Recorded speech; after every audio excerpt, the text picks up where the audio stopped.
Frau Hahn, Sie erlebten als Mädchen von 10 Jahren eine Nahtoderfahrung. Wie kam das und was haben Sie da erlebt? Ja, es war im Sommer Mitte der 80er Jahre. Ich bin in einem kleineren Dorf in Nordbaden-Württemberg aufgewachsen, also so circa 7000 Einwohner.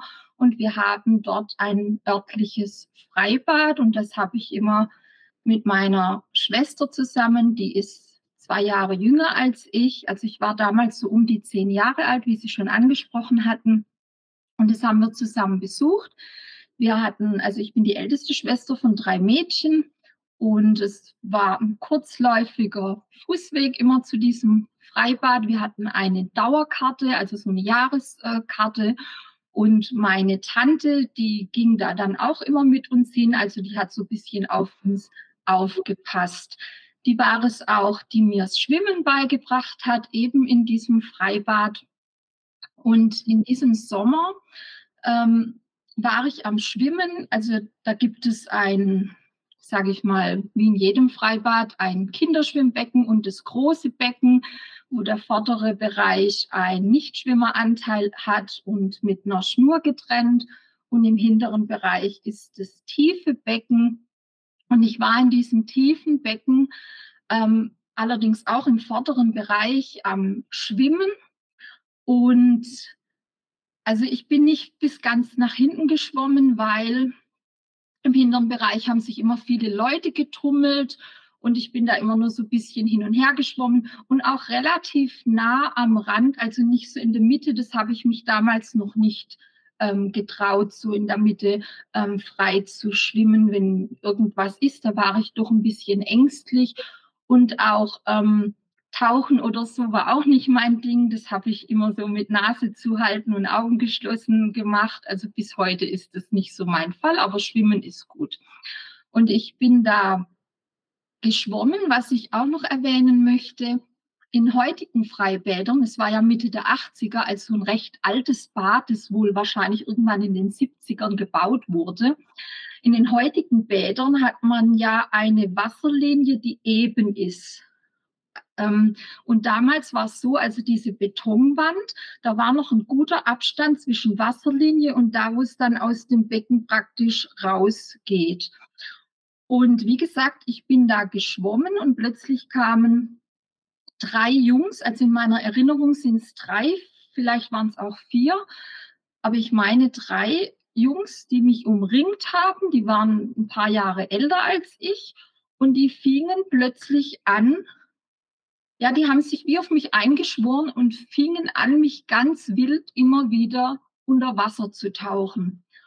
Und was zunächst vielleicht wie ein Spiel aussah, wurde für mich ganz schnell todernst, weil die Sequenzen zwischen der Zeit, wo die mich unter Wasser getaucht haben und ich Zeit hatte, hochzukommen, die wurden immer, also die wurden immer länger und für mich war die Zeit zum Luftholen immer kürzer. Also das heißt, ich hatte gar keine Chance, Luft zu holen, weil ich in dem Moment, wo ich hochkam, schon wieder unter Wasser ging und keine Zeit hatte, Luft zu holen. Und es kam dann tatsächlich der Gedanke recht schnell. Also ich kann nicht sagen, wie lang das Spielchen ging, aber es kam recht schnell der Gedanke, wenn die nicht aufhören, bringen die dich um. Und als ich das gedacht habe, ist es wohl auch schon passiert, also so ist meine heutige Erinnerung, dass ich meinen Körper verlassen habe und praktisch von einer etwas höheren Warte aus, die mir aber in meiner Beobachtung immer noch so schien, dass ich unter Wasser war, auf diese ganze Szenerie geschaut habe und beobachtet habe, wie die mich immer wieder, also meinen Körper unter Wasser tauchen, die Luftblasen um mich rum, das ganze Geschehen, dieses ganze Geschehen im Freibad mit dieser Lautstärke und alles. Aber ich war nicht mehr in meinem Körper, ich war wie aus einer höheren Warte, aber wie gesagt unter Wasser. Ich konnte dieses Bild unter Wasser mit den Füßen und auch die anderen Menschen, ich konnte das alles überblicken. Und ich war aber gleichzeitig wie in einem Kokon von Stille. Es war ich konnte zwar wahrnehmen, dass da irgendwie Action war, aber ich war in Stille. Und ein Riesenfrieden hat mich ergriffen. Also es war so ein vollkommener Frieden. Und ich hatte in dem Zustand keinerlei Angst, keinerlei Bedenken. Ich war nur wie ein Beobachter der ganzen Sache. Und was auch interessant war, dass es war ja ein sonniger Tag. Ich kann nicht sagen, war es im Juni, Juli oder August. Es war auf jeden Fall heiß, es schien die Sonne und es schien ein Lichtstrahl, eine Art anderer Lichtstrahl, die Wasseroberfläche zu durchbrechen. Und wenn ich das jetzt als Beobachter beschreibe, war ich hier und habe beobachtet, was da vorne los war. Und der Lichtstrahl war wie eine, ich kann nicht sagen wie eine Wand, aber er war wie schon wie eine Trennlinie zwischen diesem Geschehen und mir, mal, also ich sage jetzt mal Geist oder was ich da war oder mit meinem Astralkörper und wie ich das beobachtet habe. Diese, dieser Austritt, auch wenn ich kein Zeitgefühl habe, muss wohl, wenn ich es mit dem logischen Verstand betrachte, vielleicht nur wenige Sekunden oder was, vielleicht unter einer Minute gewesen sein.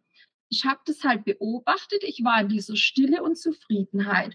Und all das, was ich jetzt beschrieben habe, kam aber im gleichen Moment, im Bruchteil von Sekunden, in mein Bewusstsein, was, das ist Sterben, das ist ja leicht. Und es ging dann so weit, dass praktisch, ja, also in diesem Bewusstsein, wenn ich das heute rückblickend betrachte, also auch wieder mit meiner Logik, würde ich sagen, dieses Bewusstsein war ein größeres Bewusstsein als das eines 10-jährigen Kindes.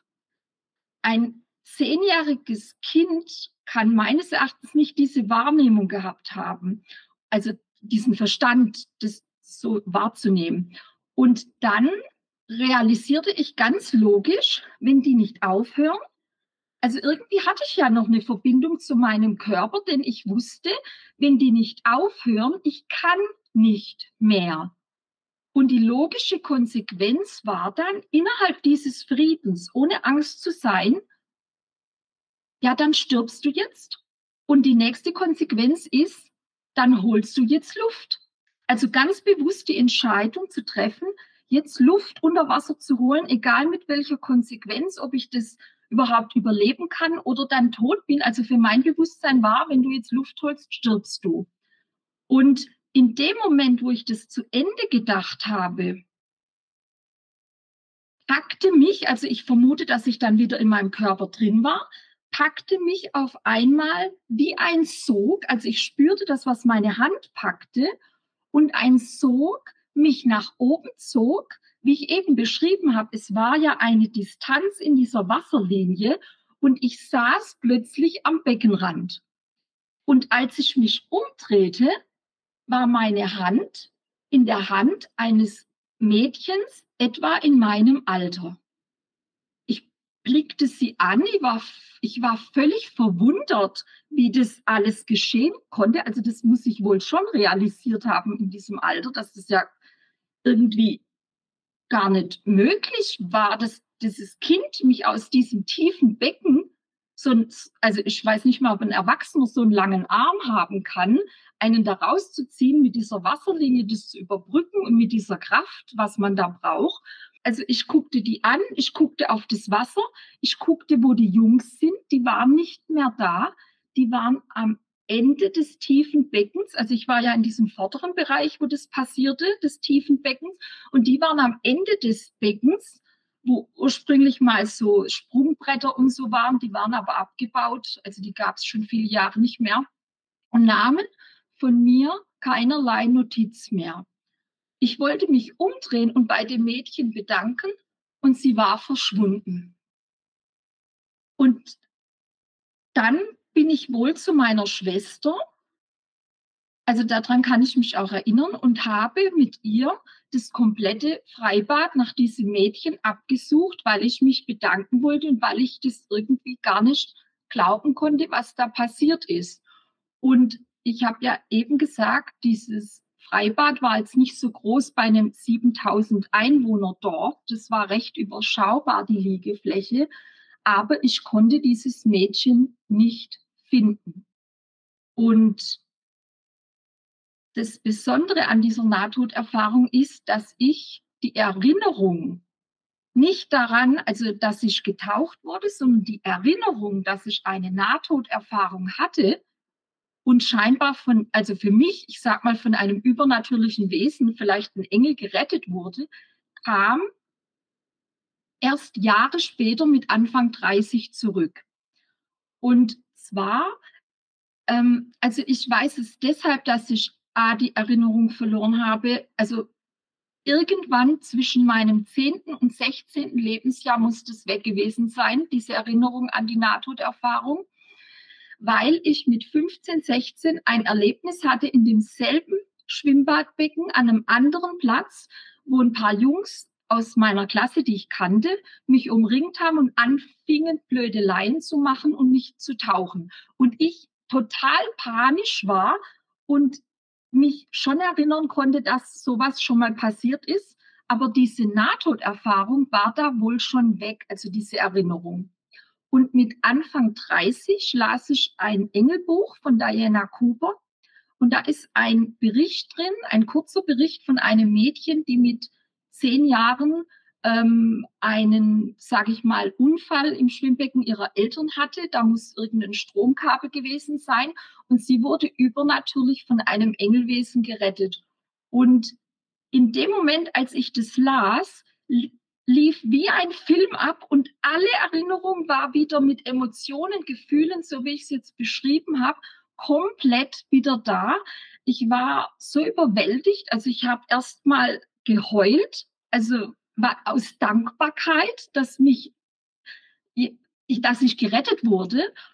Und ich habe dann meine Schwester noch am selben Mittag angerufen und habe sie gefragt, also ich habe ihr das nicht geschildert, ich habe sie nur gefragt, ob sie sich an das mit dem Mädchen erinnern kann. Und sie hat mir sofort bestätigt, ja, kannst du dich nicht mehr erinnern? Wir haben doch das ganze Freibad den ganzen Tag noch nach der abgesucht und du musst noch wochenlang, also ich muss noch wochenlang über dieses Erlebnis gesprochen haben.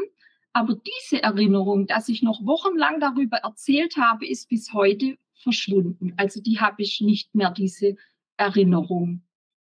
Mit etwa 21 Jahren hatten Sie auch ein besonderes Erlebnis, einen besonderen Traum, in dem Sie Ihrem verstorbenen Großvater begegnet sind. Ja, also ich war, wie Sie schon gesagt haben, Anfang 20 und mein Großvater, also er ist mit 69 Jahren verstorben, 3 Monate vor seinem 70. Geburtstag, den wir schon wirklich groß geplant hatten. Da war eine Feier, also die war schon angemeldet. Und mein Opa war ein wirklich herzensguter Mensch. Also ich kann mich nicht erinnern, dass er jemals irgendwie ein schlechtes Wort gesagt hatte. Er war zu allen freundlich und immer bemüht. Und er war auch mit meiner Großmutter sehr fleißige Menschen, also haben 6 Kinder, 9 Enkel großgezogen, haben sich nur in jungen Jahren Urlaube gegönnt in den Bergen. Also mein Opa ist gern wandern gegangen und später haben die sich keinen Urlaub mehr gegönnt. Die haben immer nur gearbeitet und waren praktisch für ihre Kinder und Enkel da und haben es allen recht gemacht. Und mein Opa war Maler von Beruf und er hat also nicht nur tapeziert und Häuser, die Fassaden verschönert, sondern er hat auch wirklich tatsächlich richtig Landschaften in Öl gemalt. Und nach seiner Rente hat er noch so Schilder für Gaststätten gemalt.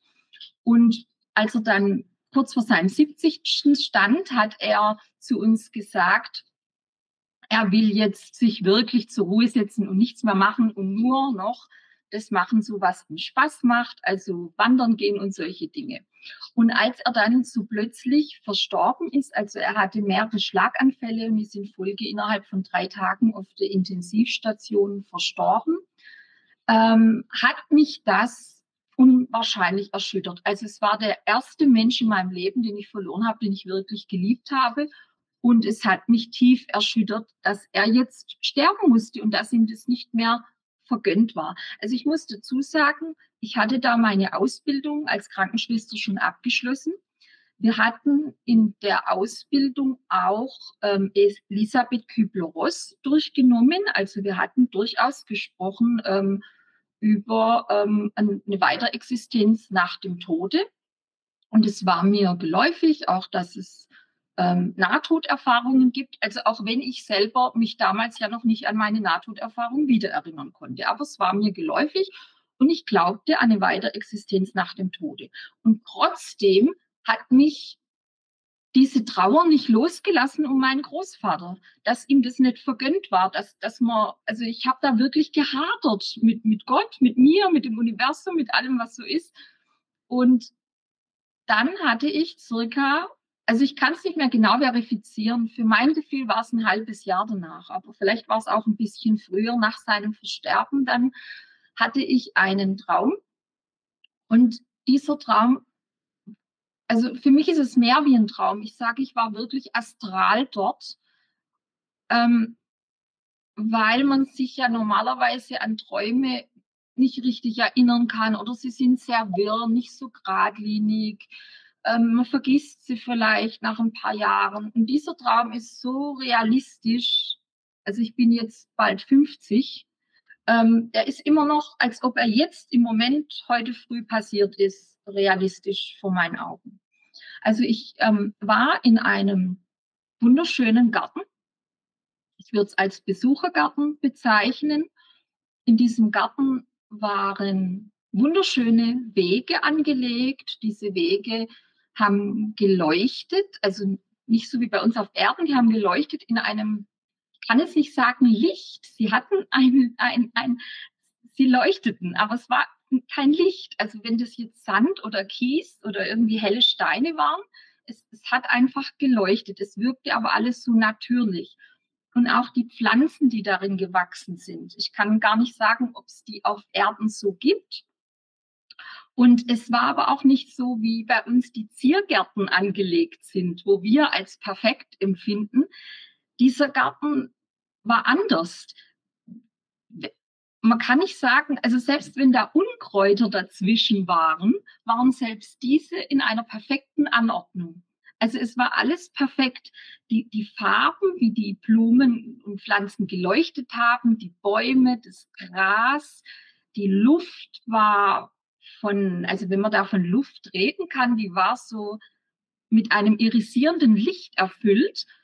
Und das Licht dort kann ich jetzt aber auch nicht sagen, dass das eine Sonne war.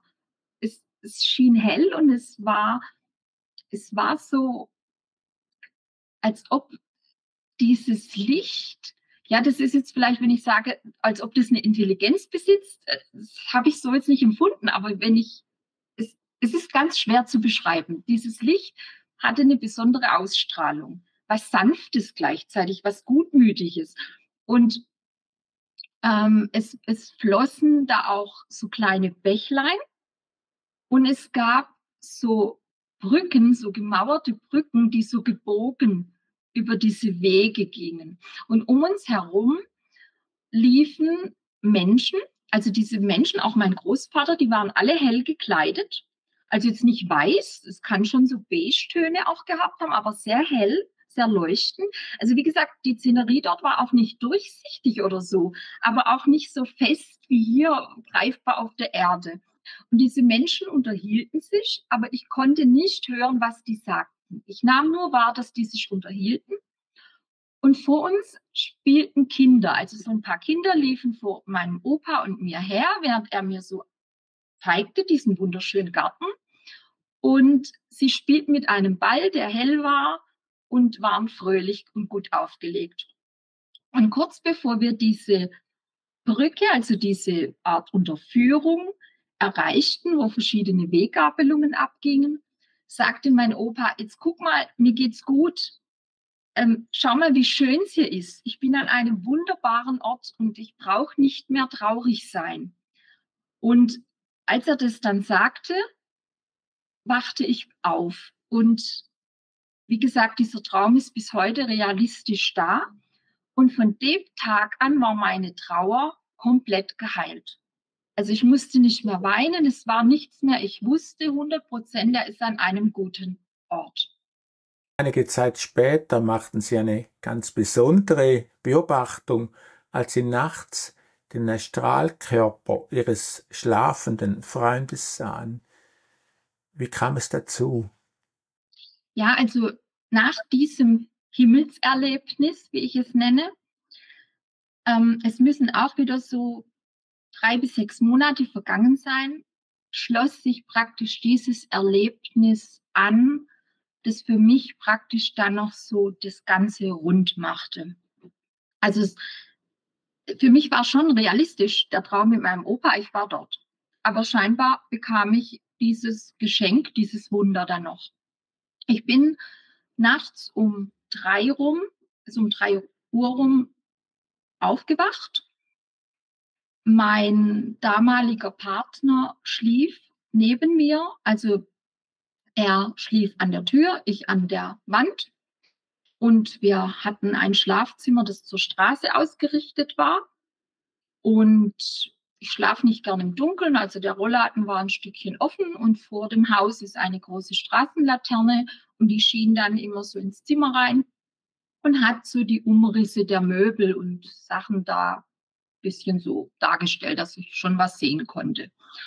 Und wie gesagt, ich bin da aufgewacht und schaue nach links und sehe da, wie mein Partner im Dunkeln, also sein Körper im Dunkeln liegt und circa in 50 bis 60 Zentimeter Abstand, also wenn ich jetzt sagen würde, hier war sein Körper, dann so in 50, 60 Zentimeter Abstand schwebte sein kompletter, ich nenne es jetzt mal Astralleib, über seinem fleischlichen Körper. Und dies, also wie gesagt, der fleischliche Körper lag ja im Dunkeln, also diesem schemenhaften Dunkeln, und der Astralkörper leuchtete in Farbe, in der Dunkelheit. Aber jetzt muss man sich das nicht so vorstellen, dass das Leuchten das ganze Zimmer beleuchtet hat. Nein, es ging ein Licht von diesem Astralkörper aus, das mich in der Dunkelheit Farben erkennen ließ. Aber jetzt, die Abstrahlung war jetzt nicht weit oder so. Also es hat geleuchtet. Und wenn jetzt die Haut Hautfarben ist in der Realität hier, wenn wir uns jetzt anschauen, leichte Rötungen und so hat, bei jedem ja unterschiedlich, dann hatte dieser Astralkörper ein Leuchten in der Farbe der Haut. Die Lippen, wenn die leicht rot sind, dann hatte er rötlich, also die haben rötlich geleuchtet. Die Haare dunkel, haben dunkel in der Farbe geleuchtet. Ähm, der Körper war hell. Also da kann ich jetzt nicht sagen, dass ich Kleidung oder was erkenne, aber auch nicht nackt oder so, sondern der hat so irgendwie hell geleuchtet, aber man konnte die Umrisse der Arme und der Beine und des Körpers schon wahrnehmen.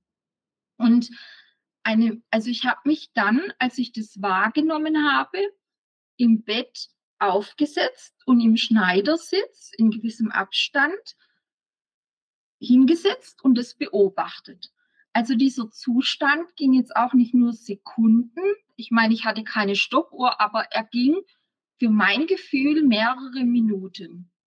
Und ich saß da und ich war erstmal ergriffen von der Schönheit. Gleichzeitig habe ich mir aber auch gedacht, oh, was passiert da? Also ich hatte ja eben gesagt, ich hatte ja schon das Bewusstsein, es gibt ein Leben nach dem Tod, es gibt vielleicht Nahtoderfahrungen.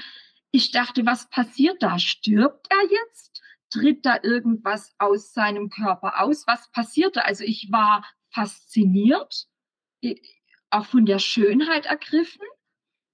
Ich habe aber gleichzeitig auch gedacht, du darfst ihn nicht wecken. Ich weiß nicht, was da passiert, wenn ich ihn jetzt plötzlich wecke.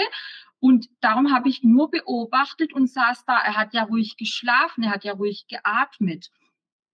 Und also, was dann auch noch besonders war, aus seinem Brustkorb ragte eine langstielige Rose heraus. Also da war dieser grüne Stiel mit Blättern.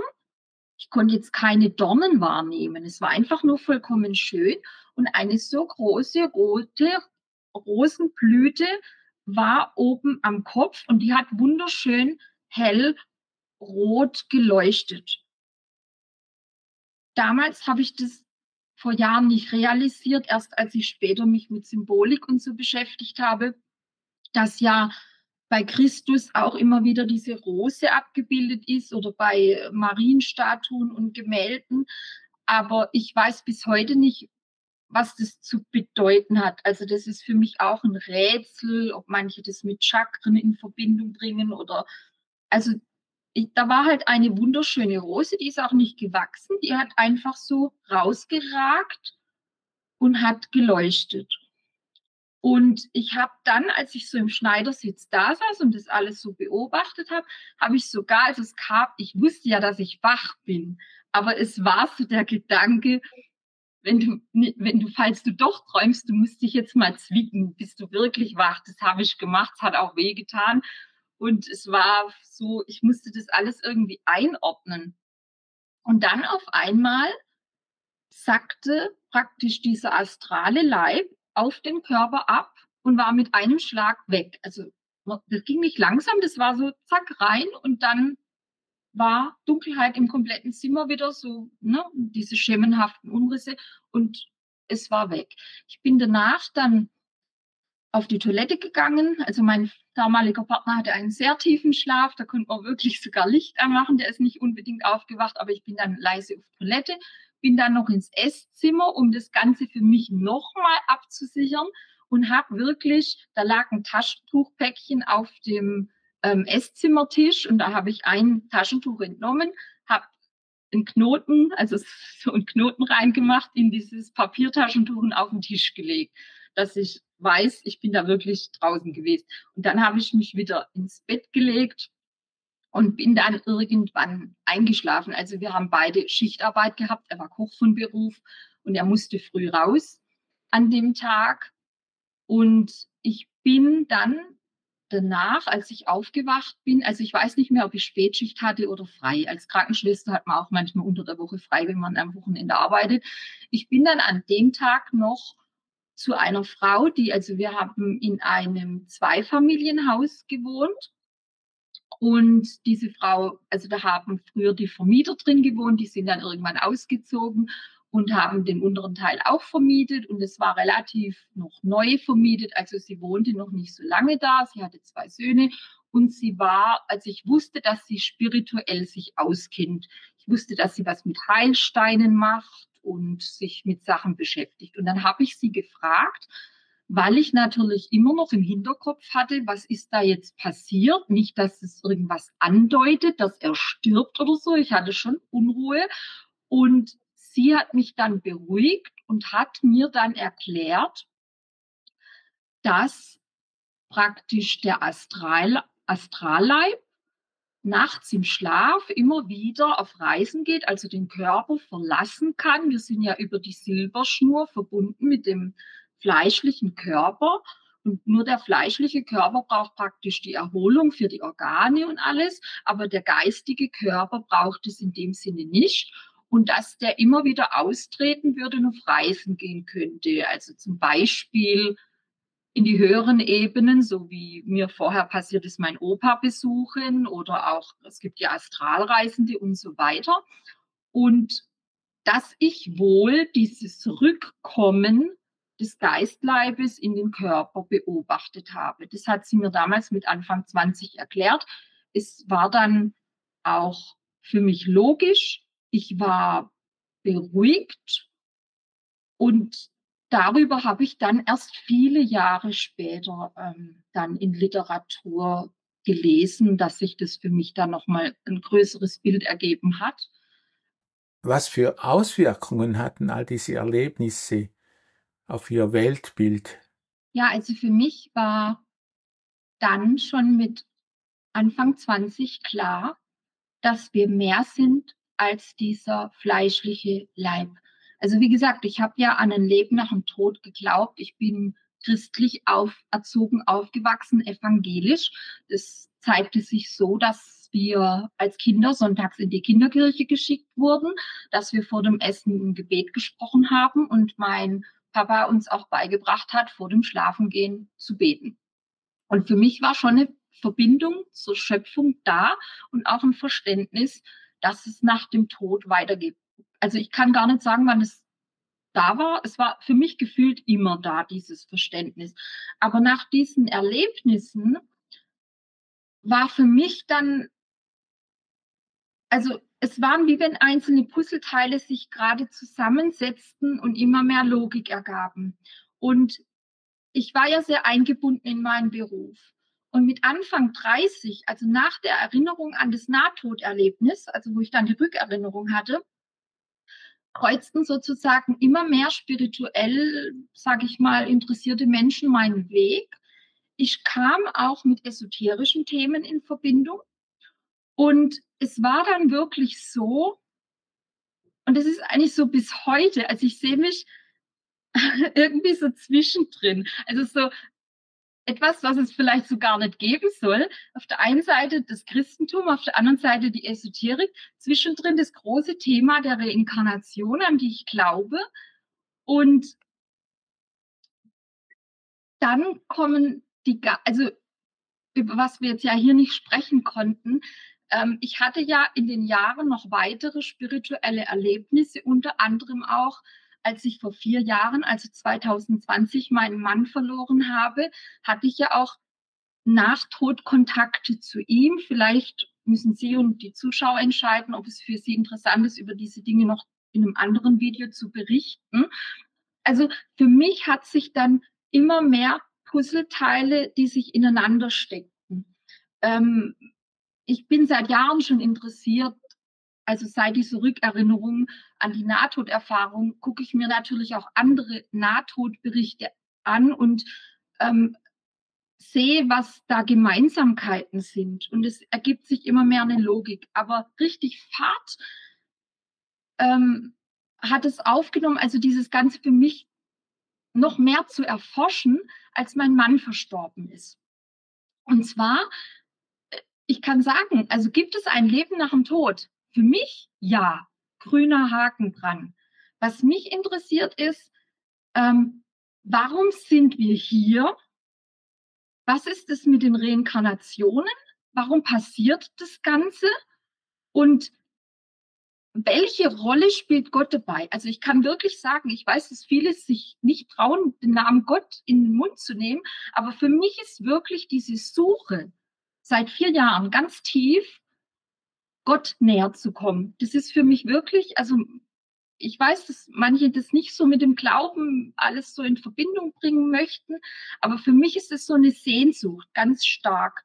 Also, und das passiert durch die ganzen Puzzleteile und alles, ähm, was so geschehen ist. Also das heißt für mich konkret, ich habe ab 2020 begonnen, die Bibel zu lesen, bin immer noch dabei, aber nicht, um jetzt hier irgendjemanden glaubenstechnisch zu bekehren, sondern ich mit meinem Verstand und meinen Erlebnissen lese die Bibel aus diesem Verständnis, was steht da vielleicht doch über Reinkarnation drin, was steht da vielleicht doch über das oder jenes drin, wo, sage ich mal, die normale Christenheit, ohne hier was abzuwerten zu wollen, anders auslegt. Und bei diesen Recherchen, ich habe mich an Gott gewandt. Also ich habe gefragt, zeig mir die Wahrheit. Und ich wurde in der ganzen Zeit, und es ist bis heute so, extremst geführt. Also ich habe dann die Apokryphen begonnen zu lesen, verschiedene, bin ich immer noch dabei. Ich wurde zu Lorber geführt, habe ich nur Ausschnitte gelesen, zu Swedenborg. Ich habe dann Gräber, war für mich eine Riesenoffenbarung. Das war eine Zeit, wo ich intensiv gebetet habe und ich wurde wirklich hingeführt zu Gräber. Ich wusste nichts darüber. Kardec, Chico Xavier und wie sie alle heißen. Irgendwann habe ich natürlich auch von Beatrice Brunner habe ich Teile gelesen, natürlich nicht die ganze Bibliothek. Vielleicht schaffe ich es mal irgendwann noch und bin da immer noch dran. Und darum war es mir auch ein Anliegen, weil ich glaube, Sie kennen sich da ja auch recht gut aus, dieses Interview auch mit Ihnen zu machen. Und es ist für mich so, ja, dass ich diese ganzen Puzzleteile, je mehr ich jetzt lese und mit meinen eigenen Erfahrungen vergleiche, immer mehr hier zu einem großen Bild zusammensetzt. Und entschuldigen Sie mich, wenn ich jetzt vielleicht ein bisschen prophetisch reden will. Für mich ist wirklich so, dass wir darüber sprechen müssen. Und es ist ja dann auch so, dass ich, also vor 1, 2 Jahren, also nach dem Tod meines Mannes, kam ich in eine große Facebook-Gruppe, wo es um Leben nach dem Tod geht, dass Leute dort über ihre Nachtodkontakte, Nahtoderfahrungen berichten, aber auch über ihre Trauer sprechen dürfen. Und dort bin ich Admin und lese jeden Tag über diese Themen, poste auch die Videos hier von YouTube in der Gruppe oder machen es die Leute, je nachdem.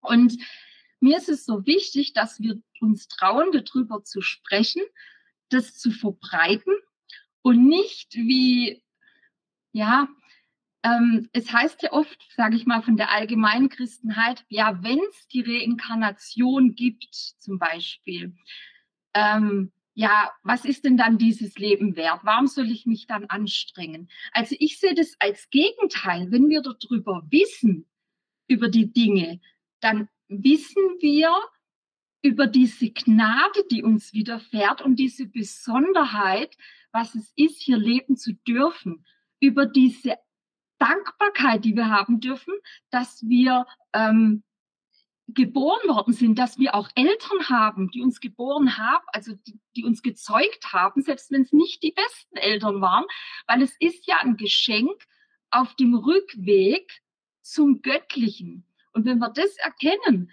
dann kann hier ein Licht entstehen für meine Begriffe, wenn wir darüber reden und eine Dankbarkeit und nicht, dass wir da, ich sage es jetzt mal ganz biblisch, in der Dunkelheit irren, weil wir nicht wissen, warum wir hier sind. Und wenn dieses Licht sich verteilt, dann können wir das machen, was die Christenheit ja immer sagt, den Himmel runterreißen. Also das heißt, auch wenn wir nie die Schönheit, die es im Jenseits gibt, von der ich ja gesprochen habe, mit dem Licht und alles hier haben, können wir aber trotzdem hier Licht auf die Erde bringen und praktisch also diesen Planeten verwandeln, also besser machen. Und da wären wir wieder bei Jesus Christus, der ja praktisch uns angeleitet hat, ihm nachzufolgen. Und letzten Endes ist ja das Ziel aus dieser Reinkarnationsschlaufe, die ja jedes Mal den Tod und Leid bringt. Also wir haben ja alle irgendwelche Zipperlein oder Leiden und die Trauer war für mich auch schwer mit meinem Mann, dass wir da rauskommen. Weil das ist ja hier kein Zuckerschlecken. Ich sehe das ja auch in den Gruppen, wie die Menschen leiden. Ich meine, dass man vielleicht irgendwann im Alter alleine ist oder seinen Partner verliert, ist ein Schmerz. Aber manche verlieren ja auch Kinder. Und das ist ein furchtbarer Schmerz. Und ja, das ist so mein Anliegen und das ist, was mich antreibt und was mich beflügelt und auch glücklich macht. Frau Hahn, herzlichen Dank für das Gespräch. Dankeschön.